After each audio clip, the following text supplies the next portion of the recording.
Вообще Արման Սարգսյանին ով է ուզում տենե, Արման Սարգսյանի քանի անգամ ենք տեսել, քանի անգամներ ենք տեսել, մենք հստակ կանոններ ունեինք, որ պետք է այդ հստակ կանոնները տենայինք։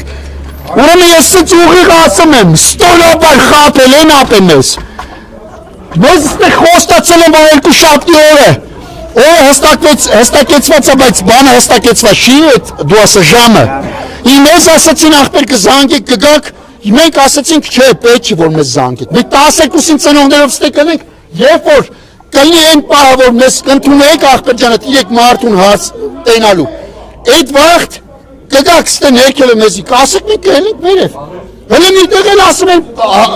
անձը հաստատող փաստաթղթեր բերեք, այսինքն դա այնքան մոտիկ էր ընդունելությանը, որ մենք սկի վաբշե կասկած չենք ունեցել։ Բայց թող էթան ապենի մտածեն, որ իրանց խոսքի տերը չեն, ինձ հիմա չի հետաքրքրում վերևից նստած իրանց ինչ են հրահանգե, ուդարեն վեկալում իրանց վրա, թե իրանք են գալի ասում էտ ամեն ինչը, ինձ վաբշե, որ սենց կոպիտ ասած կասնուտ չի անում, թող էթան, իրանք մտածեն, որ խոսքը իրանք են տվել։ Ուրեմն իմ ծնողը իմ հերը լավ բառ էր ասում էր ապե քանի բառը բերանում տա ինքնա քո գերին, հենց բերնիցդ հանեցիք դու ես իրա գերին, հմի սրանք հանել են գերի են ընկել չեն կարում իրենց տաղամարտությունը պահեն, բա հետ ոնց ասենք, արա խոսք եք տվել, խոսքի տղեկ եղեք, արա։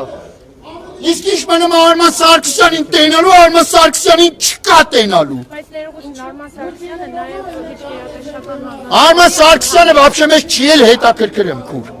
Հասկացանք, որտեղ Արման Սարգսյանին բազմիցս տեսել ենք։ Մեզ հետաքրքրում էր 3 կառույցի մարդիկ, 3 պաշտոնյա մարդիկ, որ այդ մարդկանց հարցեր ունենք տալու, մենք Արման Սարգսյանին հարց չունենք տալու, ապեր դու ֆրցնելով գցելով ջեբներս